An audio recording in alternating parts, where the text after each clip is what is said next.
Shall we begin? Yes, sir. We can wait for 1 minute more, then Okay, so we okay. can start, sir. I just wanted to know how many of you are accessing this. This meeting you are seeing on the laptop, and how many of you are seeing it on the mobile phone? Students, can you just write down in chat box or some so we can know the number? Okay. I have prepared the slide. I assumed last time when I prepared the slide, I assumed that everyone is watching it onto the laptop. And if you are watching onto laptop, then all the fonts and there is no issue. But I'm not sure how it may appear onto the mobile phone. So, are you able to see the equations or text or all those things, or there is a difficulty?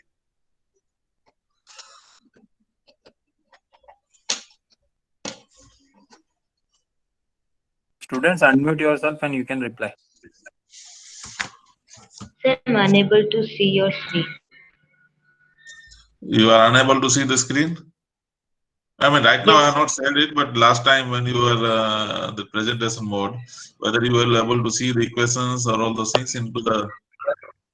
So last time it is able to. Sorry, I couldn't follow. Last time we couldn't see it. Last time we were able to see your screen. Okay. Yeah, I wanted to give some exercise, but that exercise is possible only on if you are accessing this lecture onto laptop. You won't be able to do that exercise onto the mobile phone. Maybe you have to find out some better way of doing. Just 1 second. Yes, sir.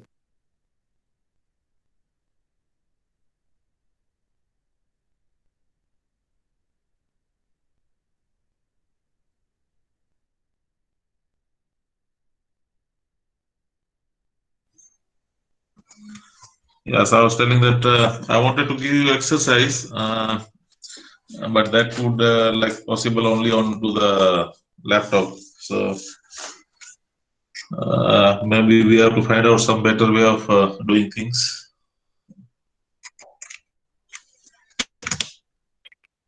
Yes, sir. Now we can start the lecture, sir. Okay.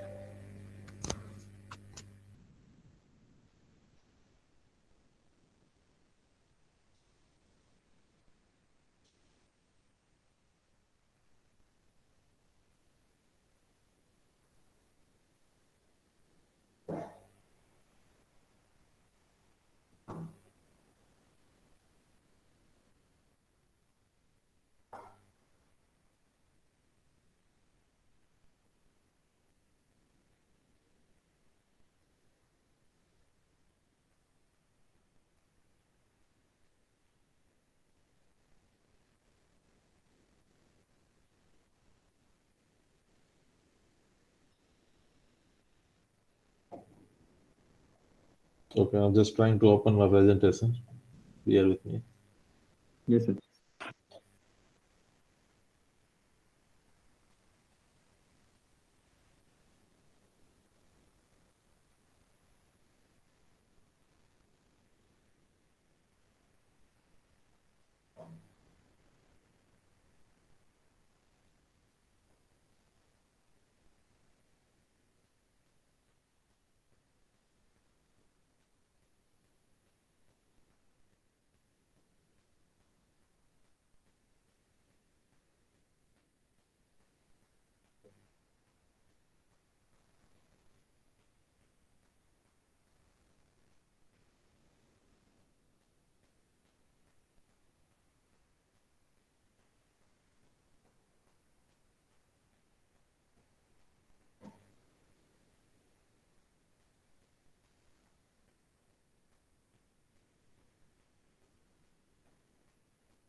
Okay.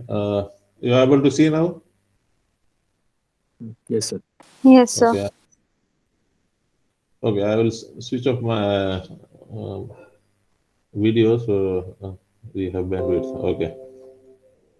Okay. So let us start by reviewing what we have learned into last lecture. We briefly talked about the electromagnetic wave and its characteristics, and there are three parameters that we use to describe the electromagnetic wave. These are frequency, wavelength, and speed. I mean, there are three parameters we describe any wave. But as far as the electromagnetic waves are concerned, we know that its velocity into the vacuum is about 3 lakh kilometers per second, and it is same for all the electromagnetic waves. We also looked at fundamental characteristics of the EM wave is frequency, and that is because I think Hitesh or somebody pointed out that this is because when wave travels through the medium, its velocity changes, and because of that wavelength changes, but frequency remains same. And if you know the velocity and if you know the frequency, you can calculate the wavelength using this equation. Okay. We also touched upon to the definition of the solid angle. Solid angle is like three-dimensional analog of the angle in the plane, and it's defined by the area that is intercepted by a cone of the radius r.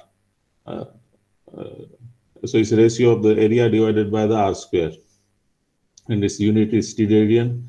And the differential solid angle is given by this equation in polar or spherical coordinates. Any of you try to get this differential equation? They would attempted to deriving this d omega equation. Maybe you can reply into the chat.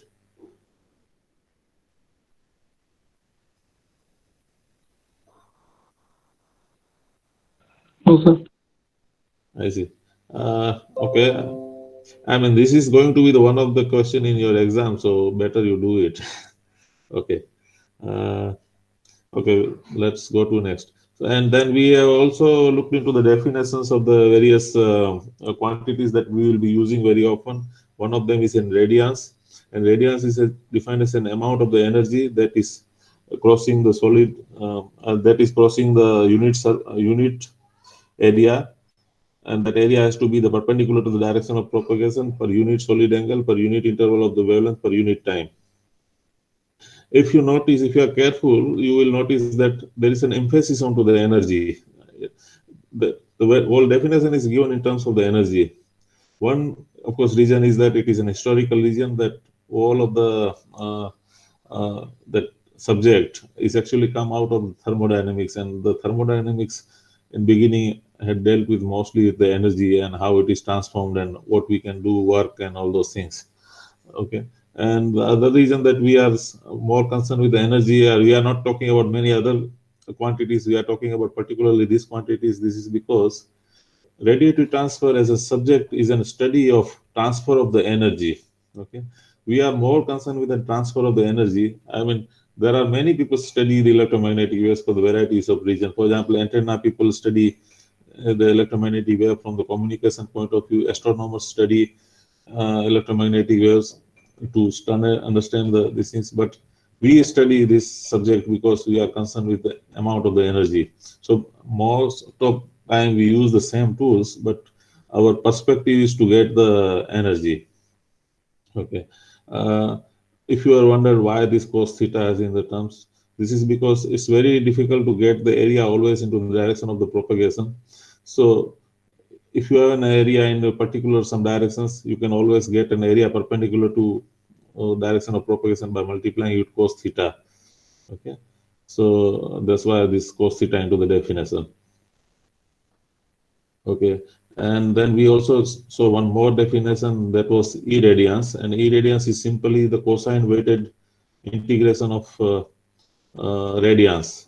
Okay, radiance, other name of the radiance is intensity. Okay, and why this definition and why we are worried about, why we care about this definition. This is because all of the subject, when it was developed, this subject, all the four laws of the radiations they developed, they were actually measuring this quantity. I mean, if you are a, let's say, if you are kind of trying to do a physics experiment, that whether the black surface is, suppose, I don't know, I mean, as a child, you might have done this experiment. You put a black cloth onto the ice, you put a white cloth on the ice, and then after 1 hour, you notice that the ice below the black cloth has faster melted than the ice below the white cloth. And if those kind of an experiments you're doing, actually, what you are doing is you are dealing with this kind of a quantity. Any radiometer, any instrument that measures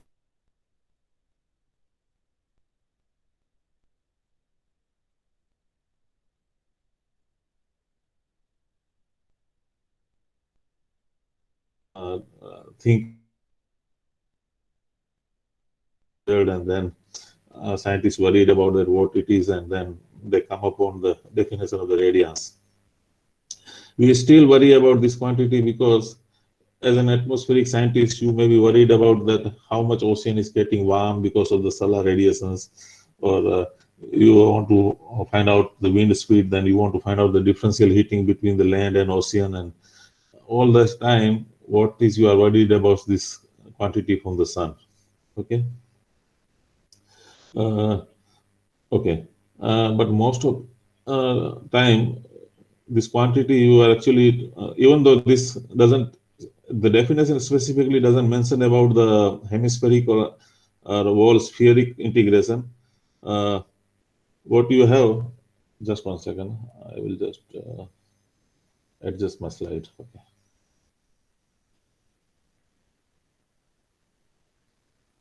Okay. Are you still able to see the slide? Yes, sir. Okay. Pardon? Hello? Are you able to see? Yes, sir. Yes, sir. Okay. Yes, sir. Okay. I mean, you should be able to see the slide, or you are able to see whole of my screen. I mean, if you are seeing the whole of the screen, then slide will be very small. If you are seeing the whole slide, then it should appear big enough to able to read from something from that. That's why I'm worried. So let me log in from my other device and then see if how it looks into your screen.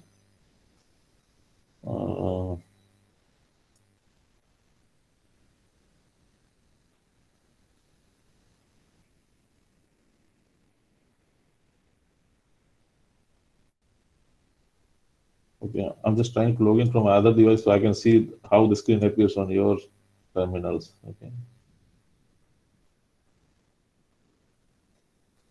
Okay, my other device hanged. Okay. Okay, let us continue. Yeah. So this is the quantity that we still worry. I mean, this is the quantity historically important, but it's also important because we want to find out amount of the radiation that is being used to heating up the surfaces, or amount of the radiation that you will be receiving at your sensor, and whether you are designing the satellites or something, you may be actually measuring this quantity. Okay. The definition doesn't restrict you to be the spherical. It has to be, I mean, the integration has to be over the wall of the sphere. But most of the time, it is in a half sphere or the hemisphere. This is because, let us say, if you have a sensor with an area D, let's say you have a circular sensor, you don't have any radiation going below it. So if you do a full integration, essentially you are doing only the integration over the half. All other part is actually zero. Similarly, if you are calculating the radiation over, say, ocean surface, you are doing an integration over wall of the hemisphere, but actually you are doing essentially and practically you are doing the integration only over the half part, because below the oceans you are not worried about the radiation. So often this quantity you will find out, you will come across is you will have like upward propagating or downward propagating, and that will define it like this. Sorry, this pointer thing. Okay. Okay. and then in that case, you will be integrating only in a half hemisphere. Okay. There is one problem though with this quantity. I mean, this is when instead of, let's say, if you want to find out, instead of finding out the surface temperature, if you are interested into, say, heating because of the ozone or the ozone productions or something, this quantity will not be very useful, because inside the atmosphere, if you are doing an integration, if you are doing a cosine weighted integration, then you will find that this integration will turn out to be the zero for all the cases into the atmosphere. Okay, unless there is a source and something like that. So in this case, you are not really, I mean, you are, this quantity is not very helpful. And then you need another quantity, and that quantity is called actinic flux. Okay. And in the actinic flux, sorry. Okay. In the actinic flux, what you do is that you do the integration over all of the sphere, or all of the closed surface of the volume, but you don't do the cosine weighting. Okay. And then you get the quantity, and that quantity is basically the convergence of the radiation at that point. And that quantity will tell you that how much photon energy is available for a particular task.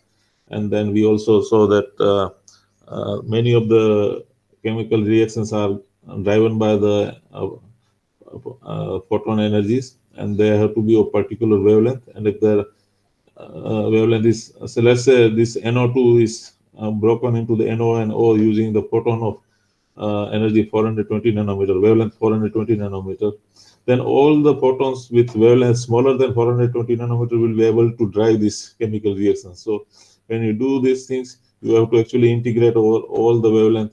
So when you do actinic flux, you may have often integration from all the wavelength up to 420 nanometer. If you are doing these chemical reactions, if there is another chemical reactions, you will have other wavelength, and you will do the integration up to that wavelength.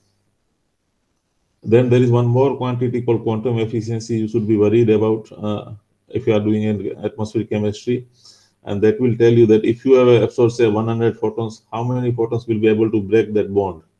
Okay, and then based on that, you will get an something called photolysis rate, and that is something very central to the all the chemical atmospheric chemistry models.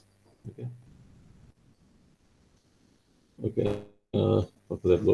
Okay. Last time we also saw that how using these laws of the radiations we can find out the temperature into planetary equilibrium. Okay. What does the planetary equilibrium means? So planetary equilibrium means there is no change into the net amount of the energy. So in that case, there is no change into the temperature. So this quantity is zero. Then you can equate these two quantities. This is the energy that is coming from the sun and absorbed into the earth, and this is the quantity that is emitted from the earth. And then we put these numbers into the equations, and we calculated the temperature. And remember how much was the temperature?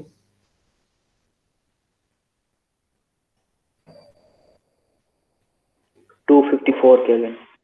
Yeah, 254 Kelvin. Somebody got 255 Kelvin of that order. Okay. And do you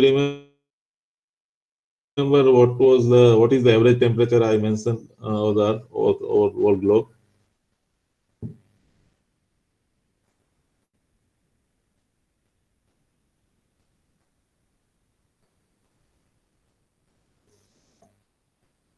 Anyone remember the temperature? Average temperature of the earth?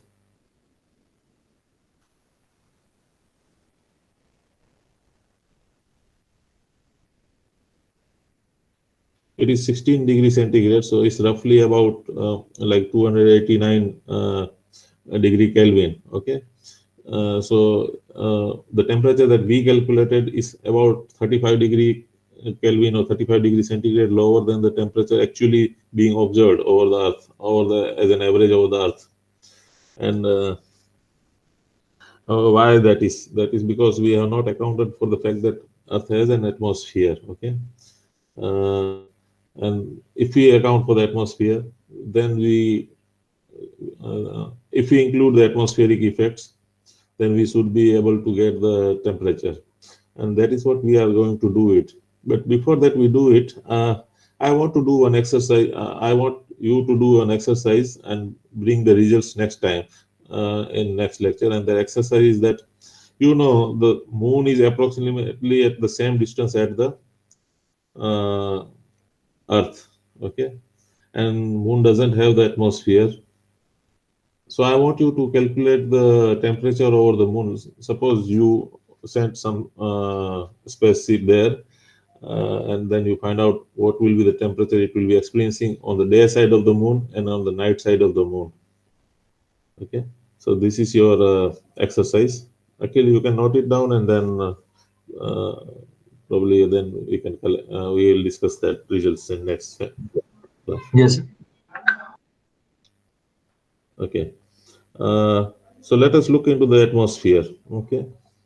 So of course this law remains same. You have an energy coming from the sun and getting absorbed into the atmosphere, and you have outgoing radiations that we call it FOLR.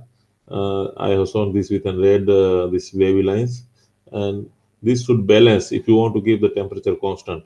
Okay, and we also saw that FASR is given by the 1 minus R into solar constant divided by 4.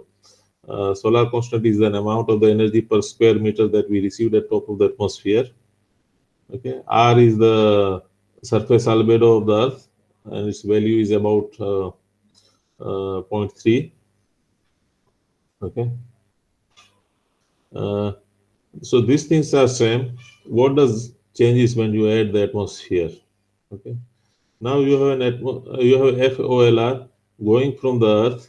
Part of it is getting absorbed into the atmosphere, and part of it is able to go out of the atmosphere. Okay,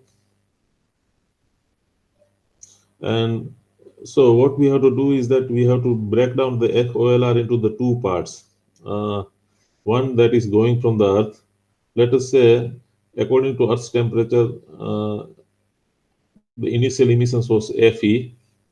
Okay, and then a small part of that is got into the absorbed into the atmosphere. So remaining part only will be able to leave to the space. So the part that is fraction that is being absorbed into the atmosphere, I call it F. Then a 1 minus F into Fe is able to leave the atmosphere. We have also atmosphere also has a temperature, so it's also emitting the radiation. Let us call it an Fa. Okay, and then these two should equal to the amount of the radiation that was received from the sun. Now we make some simple assumptions. We assume that whatever the radiation we are getting from the sun is only reaching to the, it's not interacting with the atmosphere and directly going to the Earth. Okay, and only source of the radiation into the atmosphere is the radiation that is emitted from the Earth and getting absorbed into the atmosphere. Okay, in that case, we have this relation. So we have one relation, this relations, and we have one more relations. That is that amount of the radiation that is getting absorbed into the atmosphere should equate 2 into Fa. Why 2? Anybody having idea? Why this factor 2?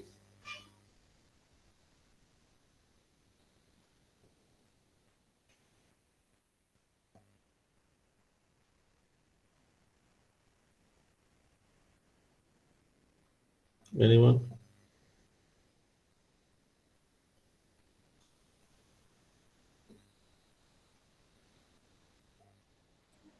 So due to northern and southern hemisphere. No, that's not the correct answer. The fact that radiation that is emitted from the any object because of its temperature, it is an isotropic. It is emitted in same in all the directions. So suppose at this point some radiation is emitted, it is emitted in all the directions equally. So half of the radiation is going to the space. Let's say this is the radiation going to the space, then same amount of the radiation is also traveling toward the Earth. Okay, and that is why it 2 into F, and this 2 together. So this should be the equal. Okay. Now, I want you, you take out the notebook and you have this relationship, you have this relationship, and you have this relationship. These three relations, using these three relationships, you can find out what should be the temperature T at the Earth's surface. And just tell me or write into the chat box. I will give you like 5 minutes. Hello? Yeah. Sir, can you explain this isotropic one again? Yeah, so we have not actually looked into the definition of isotropic, but isotropic radiation is the radiation that is equally in all the directions. So let us say there is some source and radiation is distributed in all the directions equally, then we call it an isotropic source. Okay. All the black body radiation sources are isotropic sources. Okay, so if there is an say small volume of the air here, let's say this dot, if it is radiating because of its temperature, then it's radiating equally in all the directions.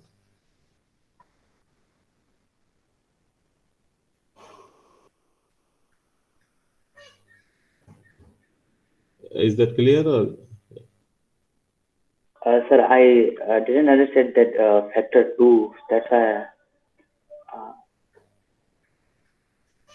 Okay, so let us say this is a dot and this is a radiation. It's emitting radiation equally in all the directions. Okay, the radiation that is going toward the space away from the Earth, that radiation is Fa. Okay, FAOLR. That is, we have shown it here, for example. Okay, are you able to see the slide? Okay. Sir, yes, sir. Yeah, so if this is the radiation that is going toward the space or away from the Earth, then the same amount of the radiation is also going toward the Earth. Okay. But what we have hypothesized is that all of the energy source of the energy, so this is a loss of the energy for the atmosphere. Okay. So this defines the loss of the energy. So it's, but if atmospheric temperature has to remain constant, it should equate to the energy it is receiving. And what is the energy that it is receiving? It's receiving the energy F into small f into capital F E. That small is a fraction of the energy that is absorbed into the atmosphere. Okay. So this term is a source of the energy for the atmosphere. Then this should be equal to all of the losses of the atmosphere, and the losses is 2 into Fa, because if we say that Fa is an energy going to the space, then Fa is also energy going toward the Earth. Yes, sir. Thank you, sir.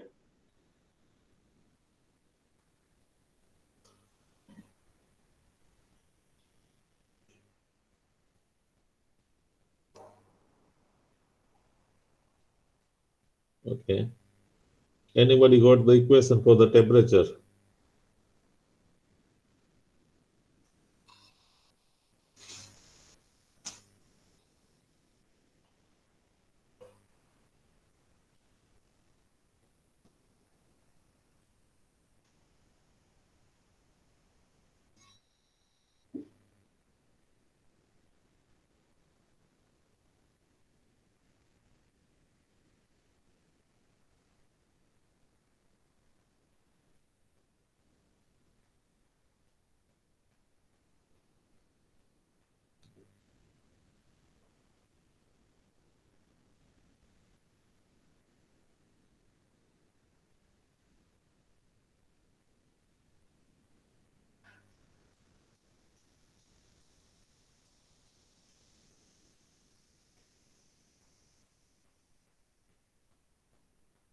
Anybody got the temperature equation of the temperature?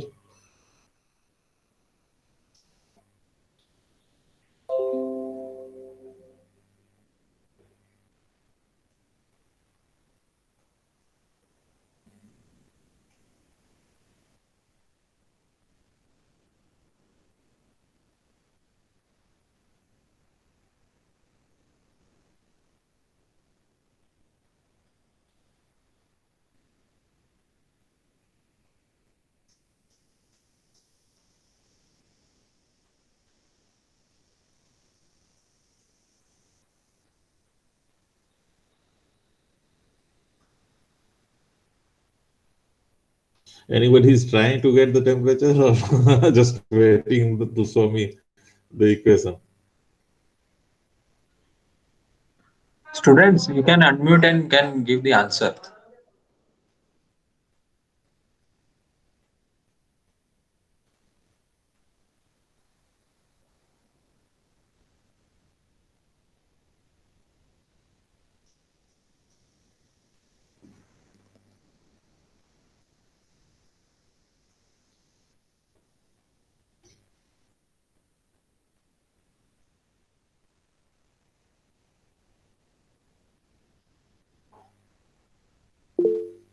Still trying, sir. Okay.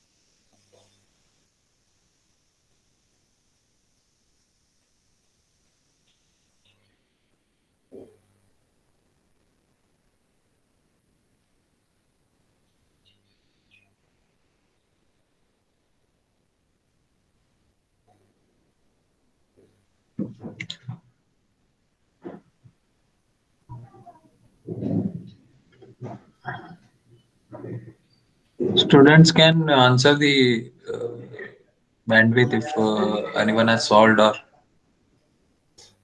I mean, if you have right turn equations, you can you can switch on video and so to the video, or you can just speak. And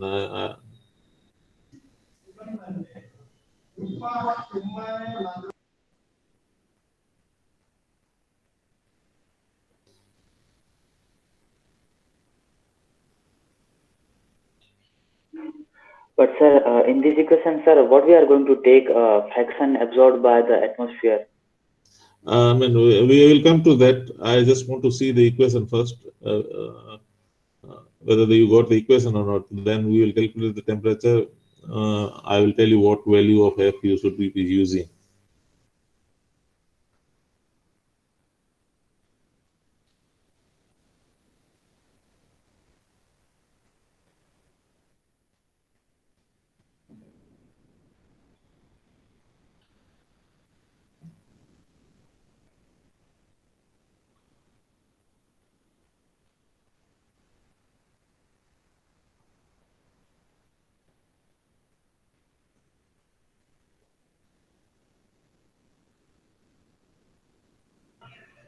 anyone solve the equation?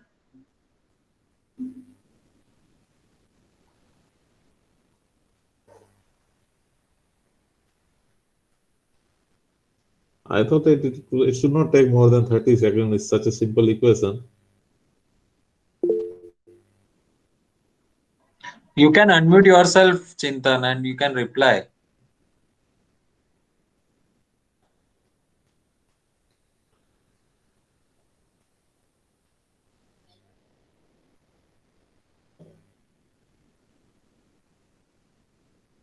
I hope when this lecture is going on, everybody is keeping the notebook with themselves, and then so because I don't want to be this like one-way lecture, because this is like a learning, so you have to have kind of an ready to do some exercises.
Okay, have anybody got this equation? Or at least close to this one?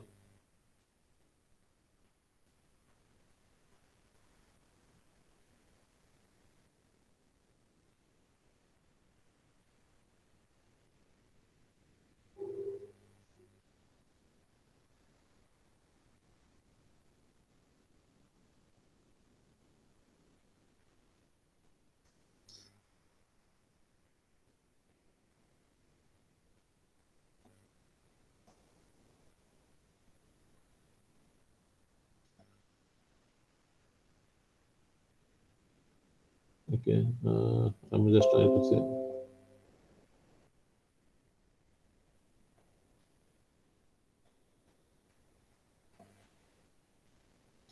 Okay, if you remember this equation, okay, the only difference with respect to this equation is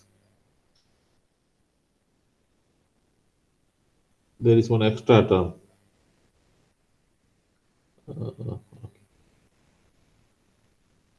2 upon 2 minus f. Now, one problem with this online kind of a presentation is that I'm not able to use the whiteboard. If it was like a classroom, I could. So I will try to do something next time that we can actually interactively. I can write and you can see it. Okay, but if you substitute this value here from this equation, then it will be f by 2 fe. Here it will be f by 2, small f by 2 into fe, okay? And then you take the fe common.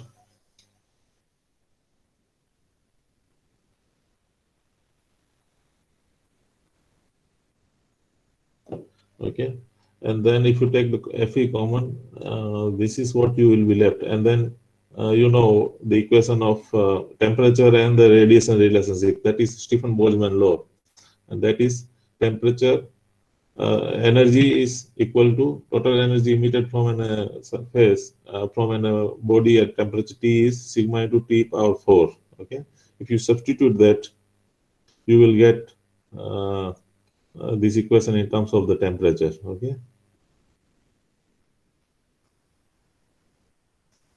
Okay.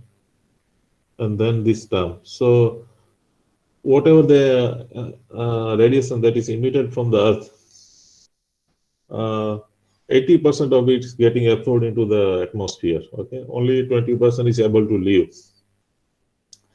And so in other words, value of the F is 0.8. Okay, I want you to substitute the value of 0.8 into this equation and calculate the temperature. Kusali has asked, can you explain it? Did my explain? I just tried to explain it right now. Is it sufficient, or you still have a doubt, Kusali?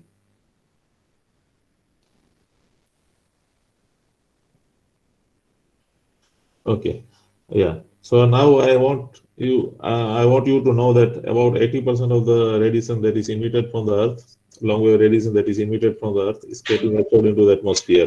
I want to substitute that value. Yeah. Sir ये जो F है last temperature के equation में, वो FOLR है या FASR? You mean that capital F term you are using? Yes, sir. That capital F, if you notice, there is a small symbol close to it. It is this F actually. Are you able to see my slide and the pointer? Yes, sir. Yeah, it is this F, and this F is called solar constant. Okay, and its value is given here. Are you able to see the pointer and the slide? Yes, sir. Yeah. So this is the F. That F is a solar constant. If you see as a subscript, I have shown the sun symbol of the sun.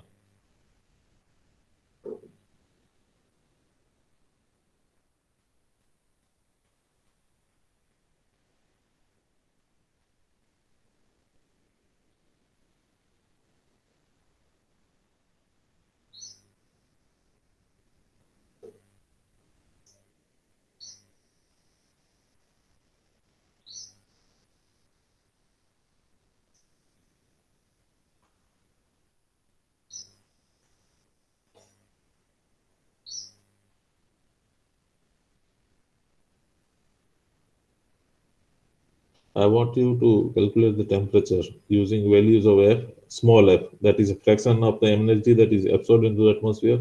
That's 80%. Only 20% is able to live without getting absorbed into the atmosphere. Remaining energy is absorbed into the atmosphere, and then atmosphere re-radiates this energy in both the directions, one toward the space, one toward the Earth. And that is the reason, if you suppose if it was a very cloudy night, you will find that that night will be very warm. Okay, you can do this kind of an observations. You find out before you go to the sleep. You just see the sky, whether the sky is clear or is cloudy, and the day when and then you next day morning you can note the temperature. The day when there will be a cloudy sky, you will notice that night will be warm. Okay? That is because water vapor, water is highly absorb. I mean, it is very effective absorber for the long wave radiation, and most of the radiation that is getting absorbed in the atmosphere is because of the water vapor. Then remaining because of the carbon dioxide, and then remaining because of the methane. Okay, so water vapor is very important gas for the temperature point of view.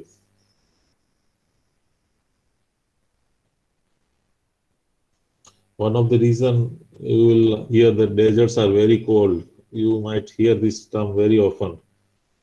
That is because deserts has a very little water vapor available. It's very dry region. So you won't have water vapor in the atmosphere. You won't have clouds much there.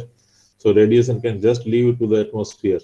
What we are talking about F is like 80% is an average over all globe. Okay, but where there is a cloud, absorption will be much more. When there is a no cloud, clear sky, absorption will be less than 80%. Okay. So those places you will find the nights are very cold.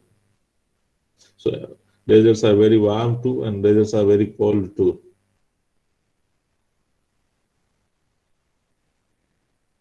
Anybody got the answer for the temperature? You can use the calculator. I mean, you don't have to do it manually.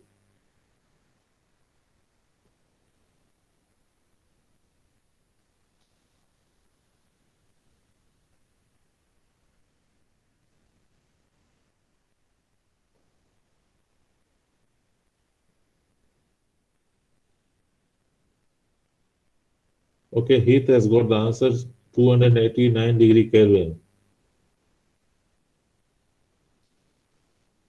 And that is the correct answer. And that is also our observed amount. Okay. In fact, one can argue that how did you know that F is 80%? One can actually do it in reverse way. We know that average temperature of the Earth is 289 degree Kelvin. We can use this equation to find out how much energy is getting absorbed into the atmosphere.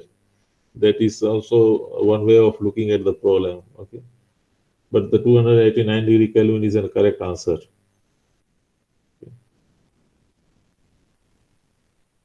Let us say for some reason, let us say you put too much of carbon dioxide into the atmosphere.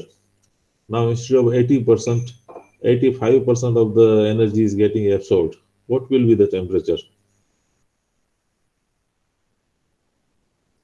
I want to do these calculations again. Now, you know that right now, or at least 100 years back, amount of the energy that was getting absorbed into the atmosphere was 80%. Okay. Now you change the atmosphere, you put something into the atmosphere. Okay. You put the carbon dioxide. Because of the carbon dioxide, some energy got absorbed. Because of that, there is more water vapor in the atmosphere. More water vapor means more energy getting absorbed into the atmosphere. And that cycle goes on, and now you are in a new state of the atmosphere where not the 80%, but the 85% of energy is getting absorbed. What will be the temperature?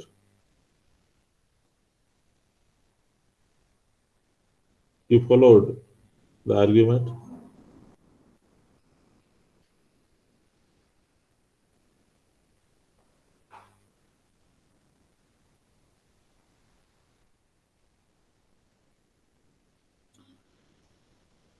Did you follow the argument? Yes, sir. Yeah.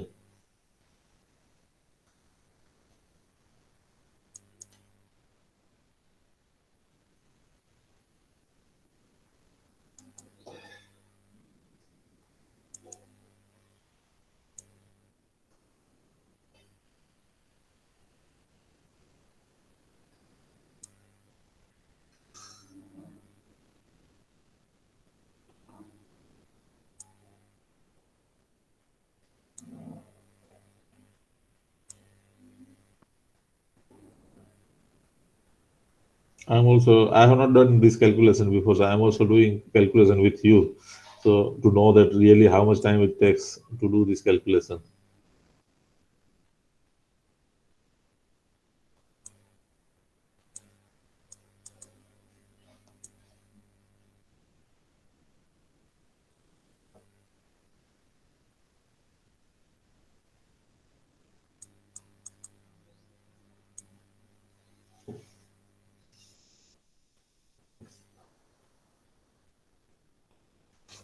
Okay, I calculated my answer.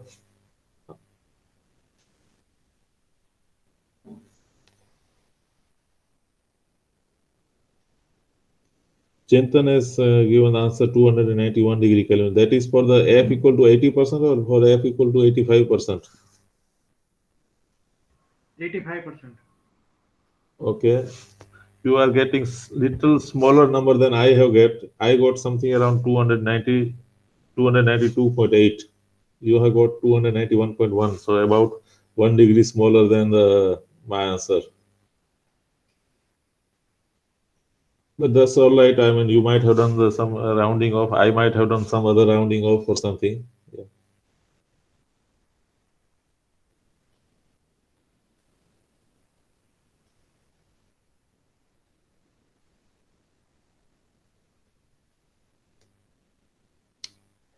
So, sir, how one is going to measure it experimentally, the value of F?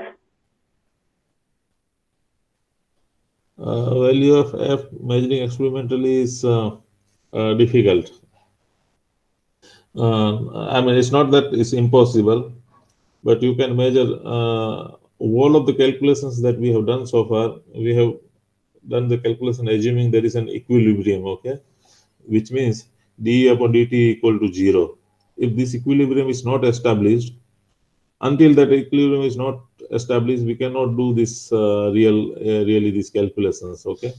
So what we do is that we know that how much carbon dioxide is there in the atmosphere, what is its absorption characteristics, and those kind of calculations we can do, and then we can find out the answer that what is going to be the F.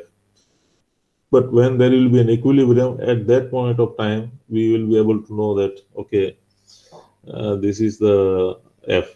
Okay. So, for example, right now, whatever calculations we are doing, actually del by del T is not 0. There is a small increase. Okay. There is an extra energy getting absorbed, and until that new equilibrium is established, we will not have real value of F. Whatever F that 80% we have calculated, that is valid for the 100 or 150 years back.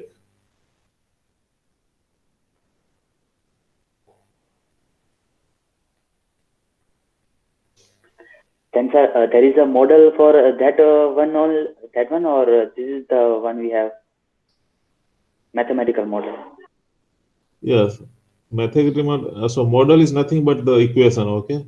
And this is the equation for the temperature of the planet. Suppose, and this is what right now what we are doing is actually what you all are doing right now is developing a zero-dimensional model. What we have done right now is we developed a zero-dimensional model of the Earth. Okay, so we are ignoring all the latitudinal variation, we are ignoring all the longitudinal variations, we are ignoring all the seasonal variations, and then we are trying to find out that what should be the average temperature for this kind of a planet. Okay, and that answer we are trying to get. Okay, and this is what it is all model. So whatever people may say many fancy names for the models, but this is all it is in the end of the day. Okay, this equation. Okay, and from this equation we can tell that if we change the atmosphere, how the temperature will change. If we remove the carbon dioxide, if we remove the water vapor, how the temperature is going to change. If we add the temperature, if we add some gases into atmosphere, let us say, you might have been aware about the chlorofluorocarbon, CFC, okay? And CFC has been banned because it was destroying the ozone.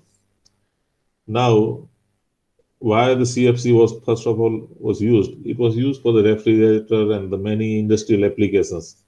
So now CFC is banned. We are having a new kind of gases. They call HFCs, okay, hydrofluorocarbons and newer, yeah, so they don't destroy the ozone, but they are highly absorbing into nature. So let us say if we continue like CFC, we continue releasing this gas into the atmosphere, eventually they will be in the atmosphere and they will change this F. And if you wanted to find out that what is going to the effect, then this is the all you need to know. This is the equation that's all you wanted to know.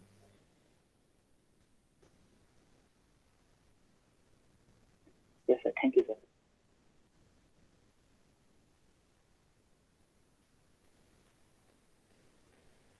Okay. So any other answer other than 291.5 degree Kelvin?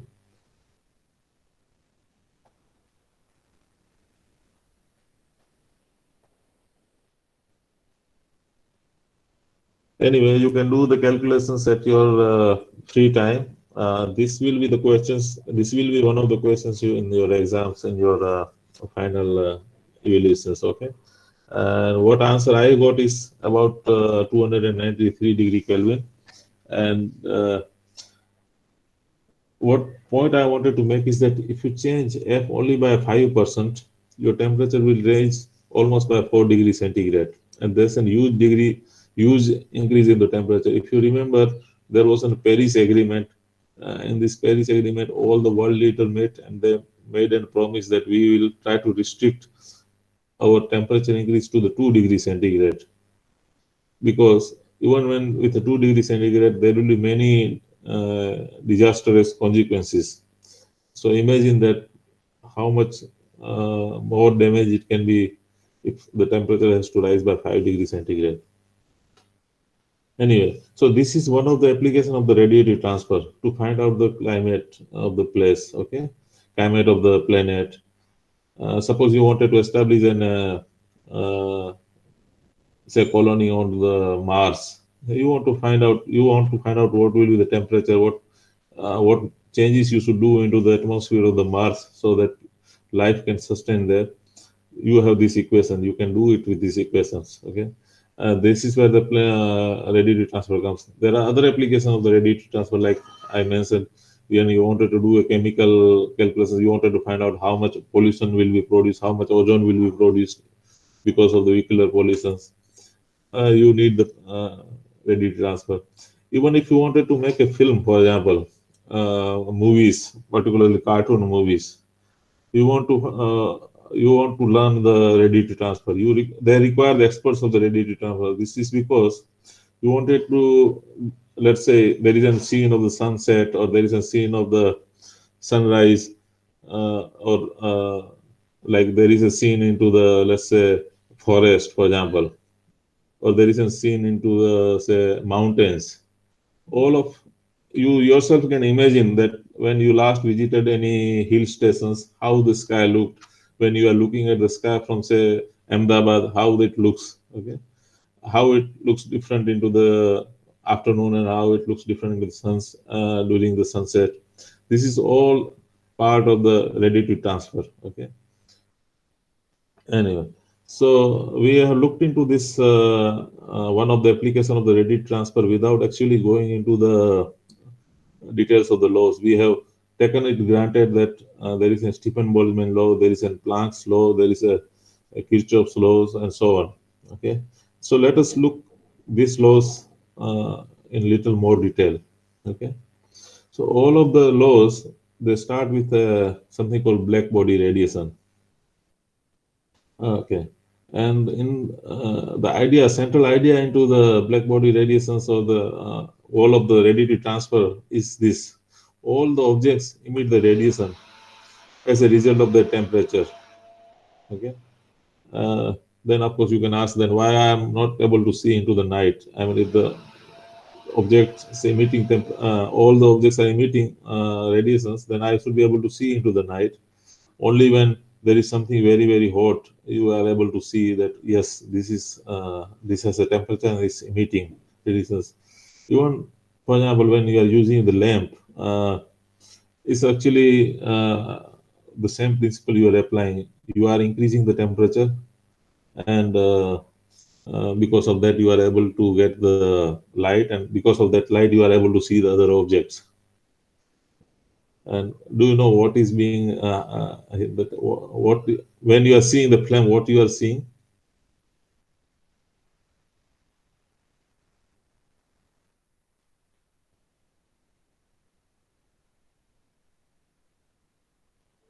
Sorry, sir. What did you say? Can you, sir, just? When you are seeing the flame, when you are looking at the flame, what is that you are seeing?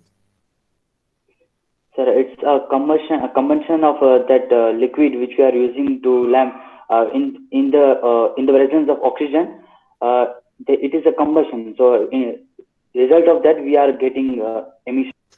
No, I'm not what the process is going on. When you're looking at something, let's say if you're looking at the say your screen, okay, you're seeing something. What you are seeing is image, okay, and that image is producing something, some optical phenomena. Okay, you're looking at the lamp. When you're looking at the flame, okay, what is that you are seeing? Radiation.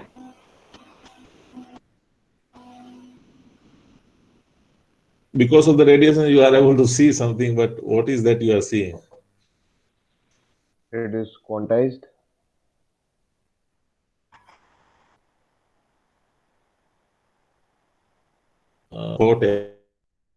That's all you're seeing. When you're seeing, looking at the flame, it looks like an object with some dimension. It has width, height, and all those things. But basically, it is a blob of air that at high temperature. These are the air molecules at a very high temperature. That's what you are seeing. Okay. When you're looking at the bulb, light bulb, that the old type of light bulb you were seeing, it was a filament with a high temperature. When you're looking at your computer screen or your mobile phone screen, what you are seeing is LEDs with light emitting LEDs basically. Okay, and then they come together to create an image. Okay. When LED, you can do a lot of control, so you can create an image of a person, whereas in the flame, you don't have much of the control. It is all determined by the thermodynamics and buoyancy and laws of buoyancy, and that's why you have this particular shape of the flame. So basically, the seeing here is hot air. Sorry, Kusali, I couldn't follow your point. Yeah, if there is an impurity, you can see that too also. Let's say if you are looking at this lamp, for example, Diwali type of lamp, and you are looking at the, let's say you have your mother given you a task to do a cooking, you will still see there will be also a flame there from a case. What difference would you see there?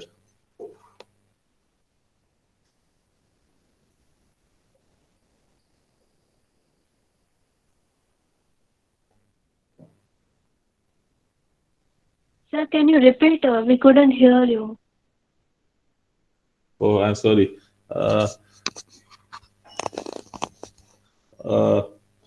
You are looking at the lamp, you see this kind of a flame.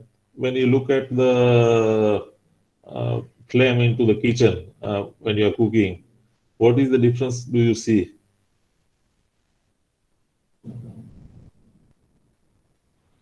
Are you able to hear me now?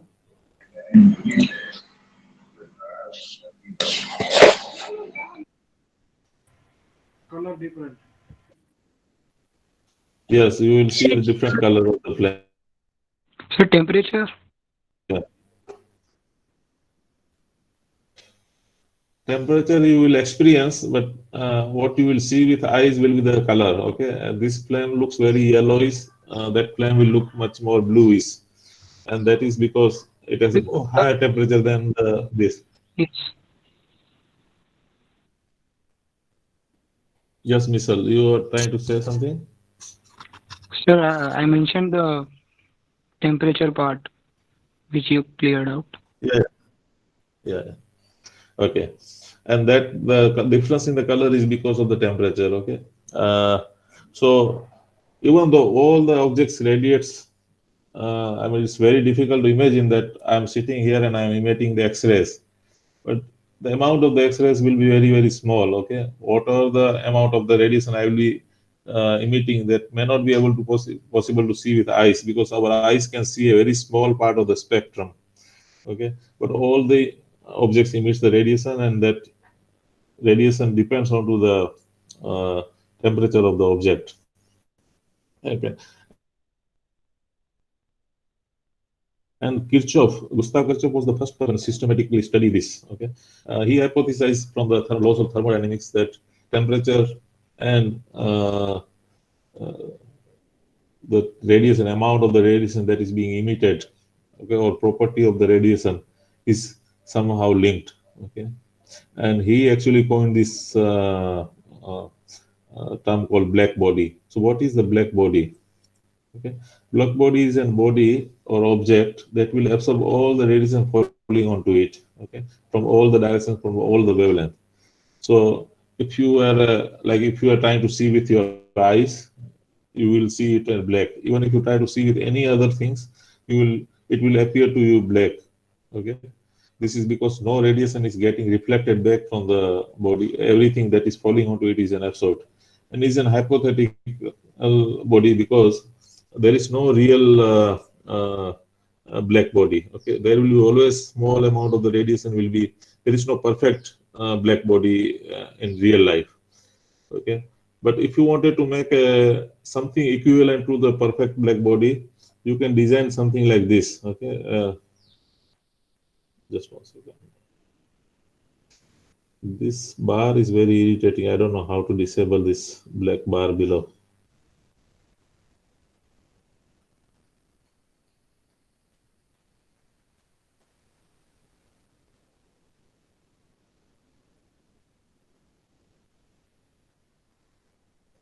Okay.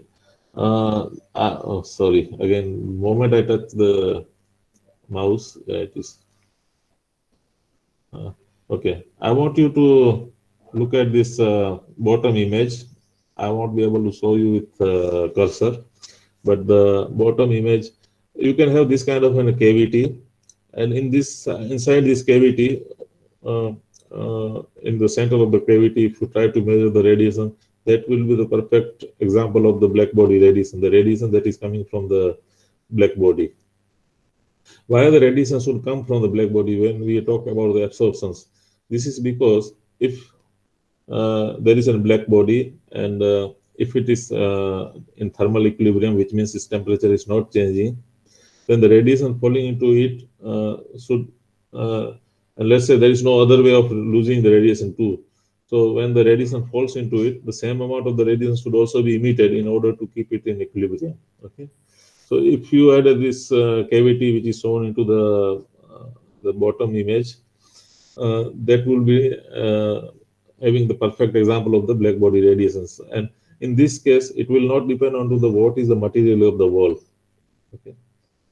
But if you wanted to study these things, you will require to put a probe into it, or you have to have some way of accessing it. So what you can do is that you can drill a small hole into this cavity, and from that hole you can look into the spectral characteristic of the radiations.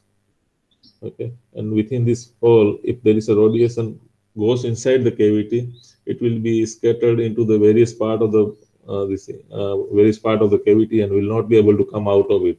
So it will be like nearly perfect black body radiation. It will represent nearly perfect black body object. Okay, and then people wanted to study the characteristic of these radiations. Okay, and Kirchhoff, as I mentioned, he realized that if you had this kind of a black body, then you will not it will not depend on to the surface material of the body. If it is not on the dependent on the surface radiation of the body, and it's only dependent on the temperature, then this would be a universal law. Law something like, you know, the gravity. I mean, gravity doesn't depend on to the whether it is because of the moon or because of the sun or because of the earth. It is just a law. And if it is like a universal law like a gravity, then it should be a simple law. Okay, and this is something he said into 1860. And he said that, okay, this is going to be a simple law. but he didn't went on to deriving that law. And it took almost like 40 years to come up with that law that will exactly describe the radiation inside the radiation coming from the black body, which we now know as Planck's black body radiation law. Okay. In this all of the process, the experimentalists have been very, very central. They actually kind of drive on this was because they actually measured this radiation that was in a very low wavelength, that was in infrared, which you cannot see with eyes, but still you can you should know the wavelength, you should know the amount of the radiations, and then you plot it, and then only you talk about the laws. Okay, so we know about Planck's law. Planck was a theoretical physicist, and he derived the law, but it was the experimentalist who given the material that, okay, if there is a law, it should be able to describe these observations. Yeah. So ultimately in 1905 or something, Planck successfully been able to derive the equations. But before that, so now that we know the Planck's law, from the Planck's law we can derive the Stefan-Boltzmann law, or we can derive the Wien's law. But it was actually the Stefan-Boltzmann law that was first been derived, because it was easy to get total amount of the radiations, okay, and then to realize that, okay, it is related to the fourth power of the temperature. Similarly, Wien's law that shows about the peak wavelength of the radiation. Okay, so how did the Planck come up with the why was the Planck successful? Okay, Planck was successful because he was kind of first to realize that if we want to able to describe the radiation, then we have to assume that the radiation is quantized.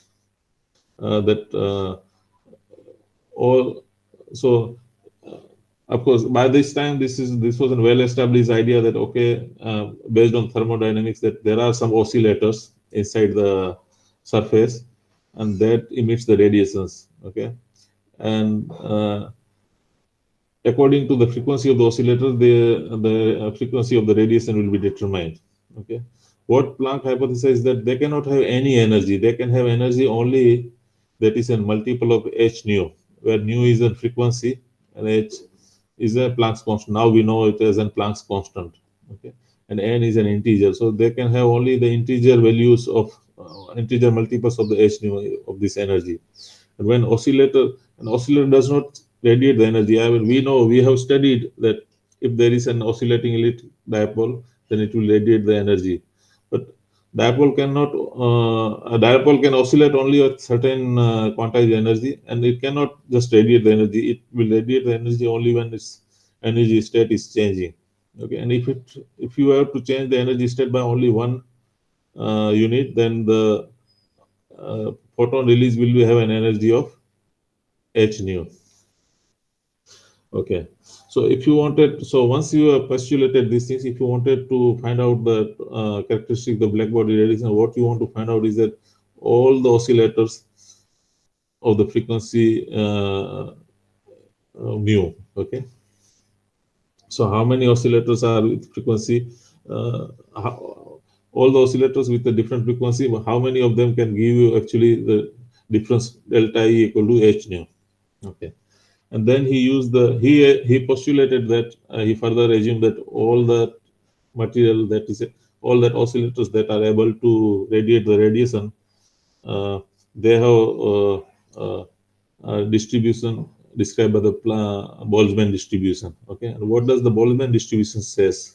Boltzmann distribution says that if you have a number of oscillators or number of atoms n0 for some energy, then the number of oscillators or number of atoms with an energy difference of epsilon will be given by this equation.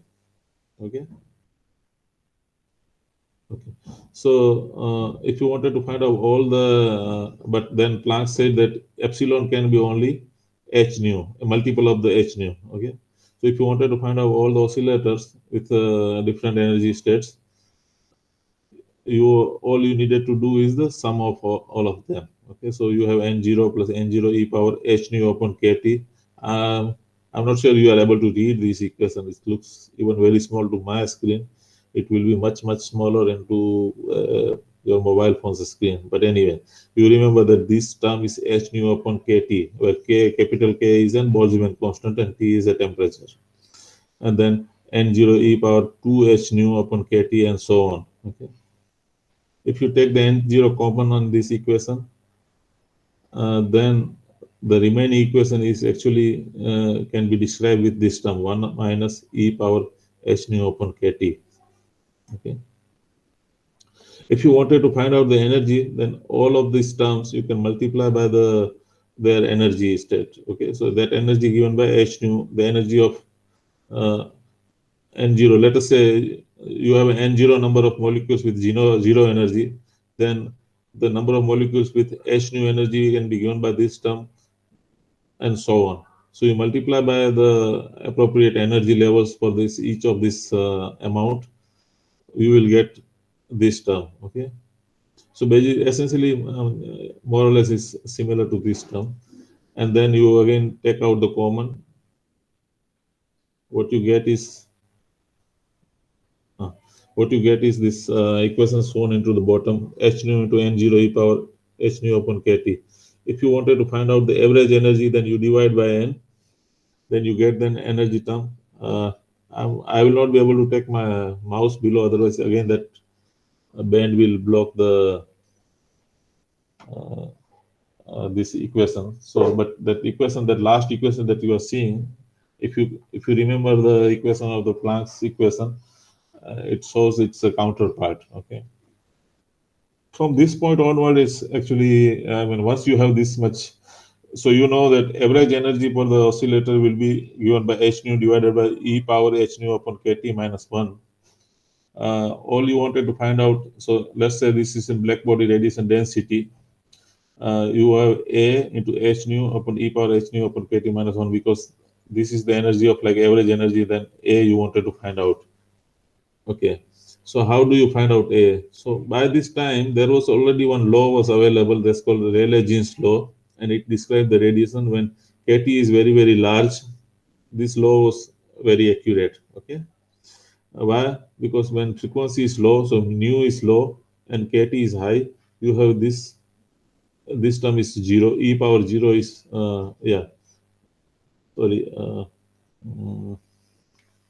something I missed here. Anyway, so you have the Rayleigh-Jeans law. Okay, you can equate these two equations at a high So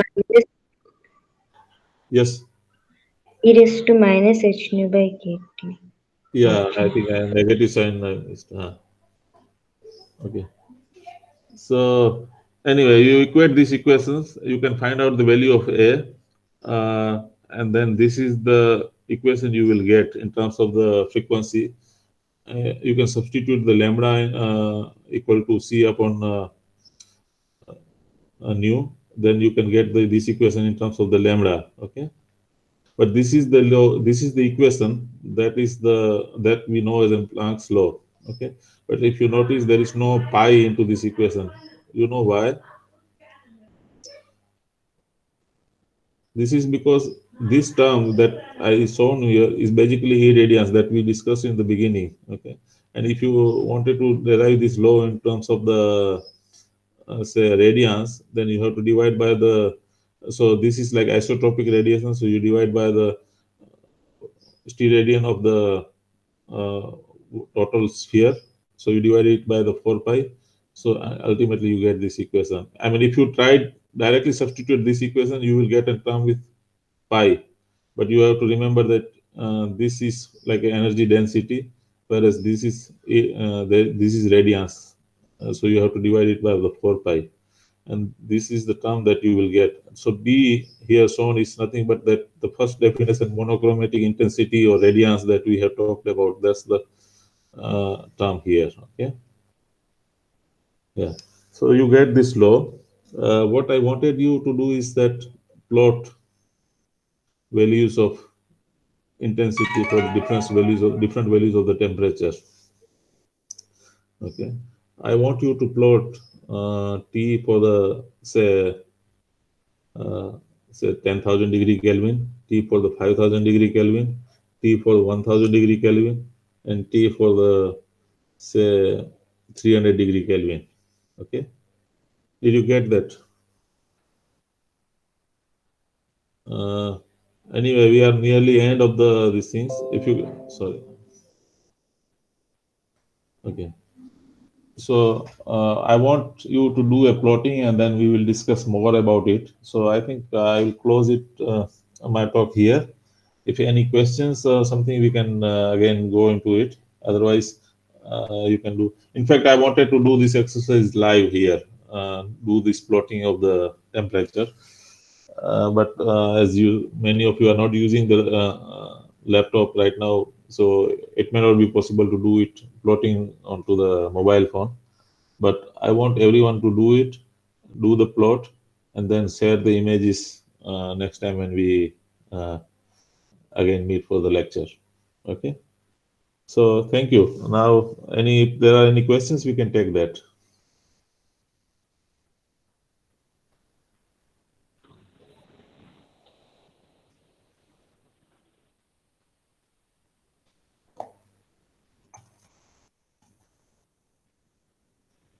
So can you once again tell what the term B new means? Okay, just 1 second. I'm just writing something, so if somebody has not got my voice, they should get it. So just give me 2 minutes.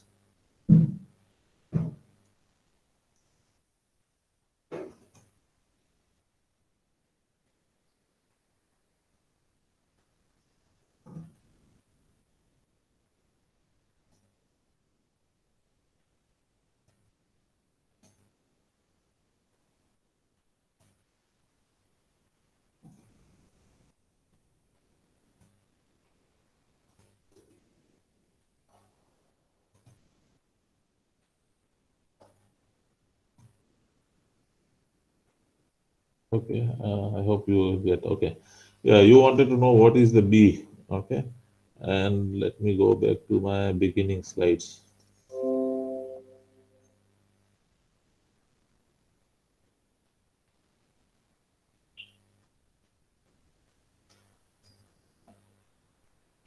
So B, what I have mentioned into the Planck's law is basically I, which is the definition that we have given it here. Is that clear? The definition of I. Yeah, that I which I am describing it here, that is shown as a B into that Planck's law. Okay. Okay. And that U in that same slide I mentioned in top of that there is a U, that is this term. Okay, sir. Okay.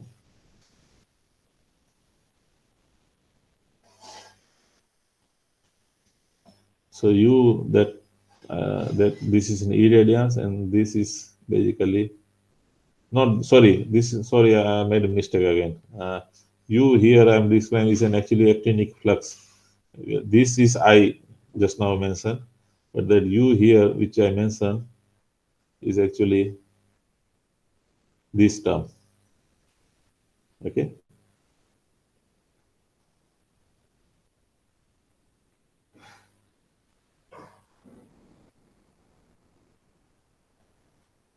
Okay then. Thank you very much. Any questions? You can take that. Okay, Heath has asked, can we get recording or slides of the lectures?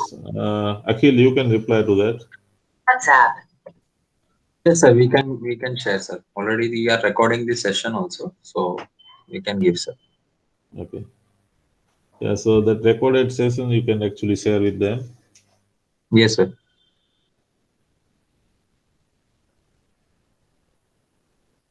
Now, see, one problem with this online lecture is that I'm not able to see whether you got it or not. Sometimes there may be a break into the voice. I may not know. I mean, I may think that you are all able to see as though I am able to see myself, but this may not be true. The screen may not look these things.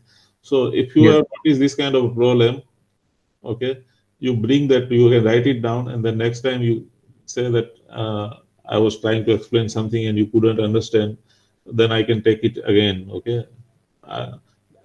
If you don't understand, then there is no point of giving the talk. So ultimate aim of this talk is that you should be able to understand what I'm trying to tell you.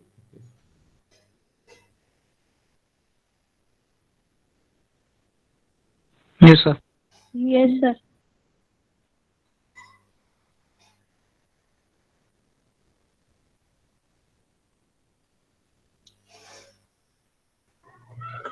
Yes, sir. So Yeah. we So can. Yes, sir. we have still 3 minutes for this lecture, but I mean, yeah, you can also share my email ID if they have some questions. They can also send that. Yes, sir. A book also, have you mentioned to them that which book I'm following? Your No, Tejas sir. sir, Tejas sir has been given the list on Booker. Okay. So what Okay. we share. No issue.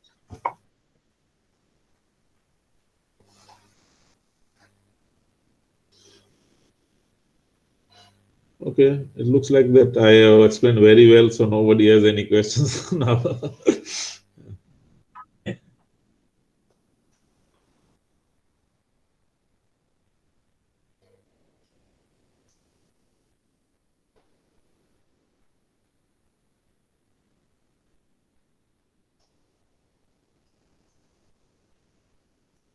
I highly advise that if it is uh, possible, you please try to do this lecture using the laptop, because this is a highly mathematical subject. I cannot go on describing the equations orally. Okay, I have to use the slide, and if I'm using the slide, and if you're not able to see the various terms inside the equation, you may not be able to understand them, and why, or you may not have questions that why that particular term has come or where it came from. Okay, so if you have access to the laptop, if you have a laptop available, use that. Okay. Uh,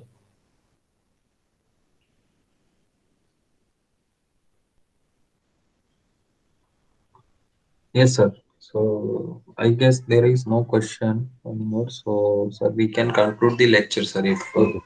Okay. okay. Thank you very much, and we will meet again. I think most probably next Saturday. Yes, sir. Okay then. Goodbye. Okay, sir. Thank you, sir.